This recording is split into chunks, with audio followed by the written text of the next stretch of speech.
Thank you very much, Mr. Speaker, for this opportunity to debate the cultural contribution of the City of Perth to the national life of the United Kingdom. And as we await with bated breath the shortlist for 2021's UK City of Culture, our cultural contribution to this nation is vast, overwhelming and ever evolving. But, Mr. Speaker, Deputy Speaker, we are not a city that rests on our laurels. We are a city rich in heritage and culture, oozing confidence and simply dripping with ambition. With our dramatic riverside setting in the heart of Scotland, where Highland meets Lowland, in the middle of a hybrid cultural melting pot, we are by far the most beautiful and attractive of all the City of Culture candidates. And yes, of course, I give way to the man. Thank you to him for giving way. Is he aware that support for the City of Perth goes beyond his own party and beyond his own country? And there are some of us on this side of the House who he no doubt would refer to as Sassenachs, who think Perth is a great city. I'm grateful to, I'll call him my honourable friend because, as I think you know, Mr Deputy Speaker, he is my colleague in the rock band MP4, and I'm very grateful for that contribution. And I do, of course, recognise the fact that this bid is supported from constituencies right across the United Kingdom, and I'm grateful for his intervention. But as I was saying, Mr Deputy Speaker, our plan is to make Perth one of Europe's great small cities, and in achieving that, give confidence to the other small cities and large towns right across the United Kingdom. Let me tell you a little bit about the City of Perth, Mr Speaker, because our story is utterly and unique and like no other, and I know that you are a student of the civic attributes of so many of the communities that we represent in this House. Perth is the ancient capital of Scotland. In the 9th century, it was Kenneth MacAlpin who forged the Kingdom of Alapa from the Picts and the Scots, and was crowned Scotland's first king at Scone. Since then, every king of Scotland was crowned on the Stone of Destiny in Scone, which is now part of the Perth City region, and more of that artefact I will come to in the course of my contribution. Perth became a royal borough in 1210, and by the early 14th century it was the most fortified settlement in the whole of Scotland. In the 16th century, the Scottish Reformation was sparked in Perth when John Knox preached in the wonderful surrounds of St John's Kirk in the heart of the City of Perth. Our place in Scotland's pre-industrial history was secured and cemented with a preeminent place in the Jacobite struggles and the creation and the idea of the modern Scotland, the nation of Scotland. With industrialisation, Perth's contribution was only matched with their contribution to the concurrent Scottish Enlightenment. Whisky, dyeing, linen and an industry powered by mills along the River Tay was matched with the cultural contributions from John Duncan Ferguson and Patrick Geddes. In the 20th century, the City of Perth became the administrative centre for much of the Scottish whisky industry and much of Scottish agriculture, and had fine and fantastic financial services, particularly excelling in insurance services, which is still a feature of the City of Perth today. And from the 1940s, hydroelectric dams shaped communities and landscapes right across Highland Perthshire, signalling the coming of the renewable energy revolution. And to bring you right up to date, Mr Speaker, 5 years ago we were awarded full city status by Her Majesty the Queen during her Diamond Jubilee celebrations to recognise the contribution that Perth made to the civic, cultural and national life, not just of Scotland, but of the whole of the United Kingdom. And Mr Deputy Speaker, we simply overflow with cultural activities. We have 4 nationally recognised arts organisations in Horsecross Arts, Culture Perth and Kinross, Pitlochry Festival of Theatre and the Perth Festival of the Arts. We have 20 dedicated cultural venues, including the wonderful Perth Concert Hall, which is celebrating its 12th year this year, the largest concert hall venue outside the Scottish Central Belt, and in my view, the finest concert hall that we have in Scotland. We're in the process of renovating our existing cultural estate with the creation of a new cultural quarter along the Mill Street Park in the City of Perth, and the multi-million-pound redevelopment of the wonderful Perth Theatre, one of the oldest and best established theatres, not just in Scotland, but across the whole of the United Kingdom. Of course I'll give way to my honourable friend. Mr Deputy Speaker, my honourable friend is making an excellent point as why Perth should be the City of Culture, and does he agree with me that Perth has the ideal location, not least in some of the areas nearby, such as North East Fife, who would benefit hugely from Perth's City of Culture? I'm very grateful to my honourable friend as a son of Perth and somebody who knows the city particularly well. And of course we are partners in the city deals, the Tay Cities deal, and I'm pretty certain that the energy and activity that will be sparked from Perth being the city of culture will be reflected in his constituency too, but I welcome that contribution. And Mr Deputy Speaker, I think we're actually the only one of the bidding cities that has a Premier League football team which is still competing in European competition, though that might be particularly short-lived as the mighty St Johnstone take to the fields of Lithuania tomorrow night in trying to regain one goal back. Well, of course I'll give it to you. I'm very grateful to honourable friend, and I congratulate him for securing tonight's debate. No honourable member will be aware how fond I am of Perth, and in particular of the mighty St Johnstone, and good luck to them tomorrow night in Lithuania. But what does it say, Mr Deputy Speaker, about the cultural impact of Perth when the title of tonight's debate is Perth's cultural contribution to the UK? When the debate I held on Paisley's merits was about Paisley's cultural contribution to the world. To the world. So there's a serious lack of ambition there from Perth. But in all seriousness, all the very best to Perth, and here's to a Scottish winner of the competition. I think, Mr Deputy Speaker, I am grateful for that contribution. It was a cunning plan to get Perth City and Culture into the one title, which I think we just about achieved, but I'm grateful to my honourable friend. And can I say to him that I know that we are rivals in trying to be shortlisted for this competition, but the City of Perth will fall right behind the city, the large town of Paisley, if you are shortlisted. I'm pretty certain that the large town of Paisley will fall behind the City of Perth if it's us that are successful in this particular bid. Mr Deputy Speaker, we are therefore, with all these particular cultural attributes, more than able and willing to carry the badge of UK's City of Culture with distinction. Of course I'll give it to Honourable. Thank you very much, Mr Deputy Speaker. Thank you to the right honourable gentleman for raising this tonight. Obviously, I look forward to working with him to help secure the City of Culture bid for Perth.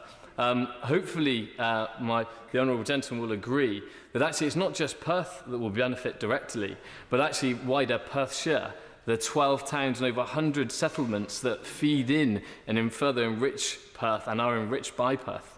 And also, we should look back, Mr Deputy Speaker, of Perthshire's cultural contribution to the UK, which started not just in the Middle Ages, but goes right back to Roman settlements through our Roman roads and trading with the Roman Empire, and of course throughout, and the contribution that we made taking artefacts from Scotland throughout the rest of the UK and to the wider Roman Empire. Also from Perthshire as well, obviously, we have in a Peffery Library, which is the first lending library in Scotland, which was established in 1680. So I hope my honourable friend will consider the wider Perthshire area and the benefits that can be taken from this City of Culture bid in his proposal. Thank you. Can I just say they're meant to be interventions, not speeches, and I'm sure that you want to save that speech for another occasion. Pete Wishart. I'm grateful to the honourable gentleman. I thank him for that contribution, and I was coming to mention the big hinterland issues which support this particular bid to be UK City Culture. But can I congratulate him for, I thought I was doing well going as far back as Kenneth MacAlpin, but he's managed to beat me and going back to Roman settlement time, so I thank him for that, and I look forward to working him as a fellow Perthshire MP to ensure that this bid is going to be progressed. And I do want to come to this, because this bid, Mr Speaker, I believe is truly inspired, innovative and creative, and it fully captures the spirit of the UK City of Culture and the idea of the UK City of Culture. Because at the heart of our bid is our determination to tackle the quiet crisis faced by cities like Perth and the 30 million people in the United Kingdom who live outside our big cities.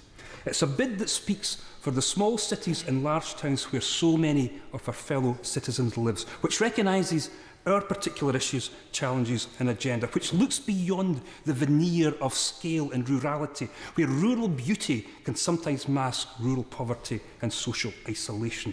Small cities where the lack of high-valued jobs drives talent elsewhere, particularly amongst our young people. And it's in this setting where culture could make a real difference in connecting people and places.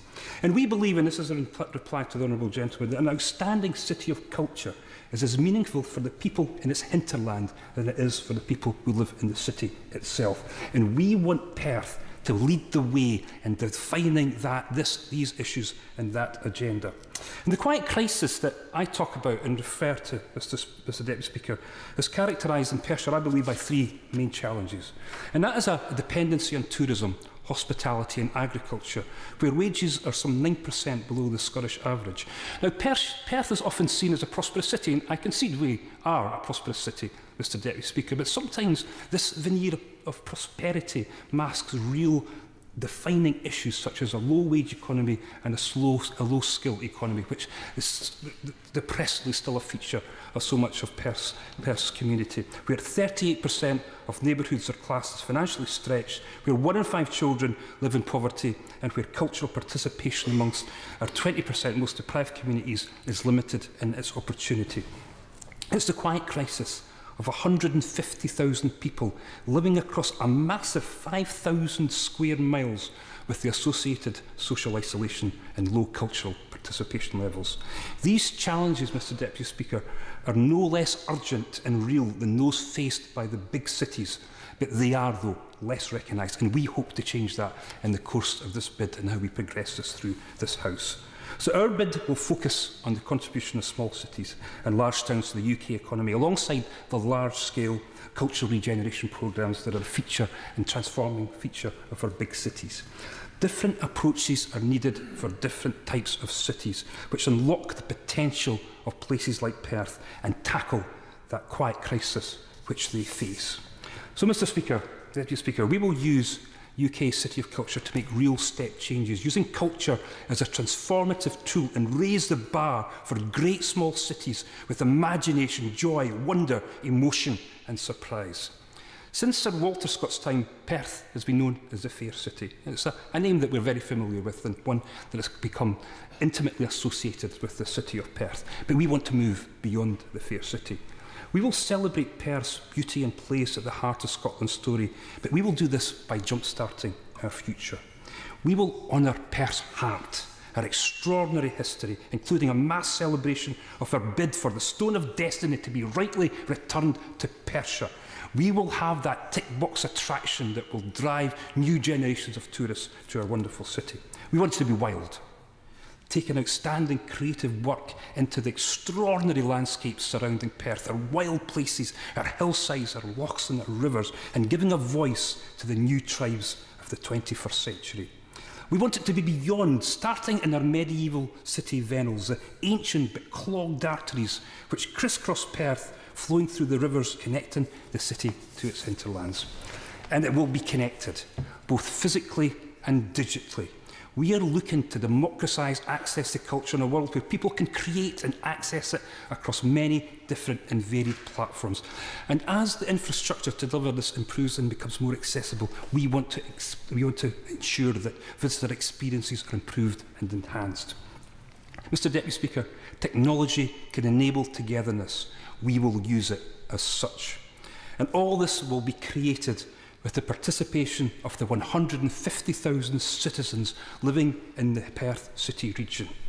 We expect over 740,000 people to take part in person during 2021 and around 650,000 via our ambitious digital platform projects. We can deliver this. Our plans are fully costed and our bid is built on solid roots of delivery, bringing public services and communities together to plan and deliver these priorities across our city region. And we're looking for a solid legacy. By 2022, Perth can be the place which has led the way for other small cities and large towns by reconnecting with its huge hinterland through culture. We hope to create 1,500 jobs in the creative industries by 2021, to create an extra 60 additional creative industry startups by 2025, to grow our creative sector by 25% to £58 million GVA by 2021 and by £72 million by 2025, to increase our annual tourism visitors to 2.6 million in 2021, to recruit 2,500 volunteers for Perth 2021 and 40,000 people volunteering annually by 2025, to increase the cultural participation in their most deprived communities by 16% by 2025. We will use the City of Culture title to leave a profound legacy and kickstart our future beyond the Fair City. Mr Speaker, yes, of course, I'll give it to them. Thank honourable friend for giving way. I just want to say that all of these targets that are being set to achieve, are undoubtedly achievable, not just by the city that wins the title, but by all the bidding cities. And if they want an example of that, they have to look no further than Glasgow, whose cultural renaissance began with its award of European City of Culture in 1990. So I wish all the cities competing for this title the best of luck.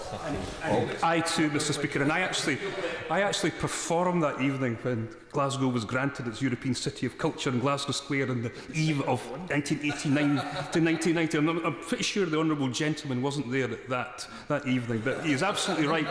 Even just in the process of bidding, it is transformative to these towns, large towns and cities, and I wish all of them well, Mr. Speaker. I have a particular vested interest in the city of Perth, and I hope that we are successful, but I do wish all the other cities well.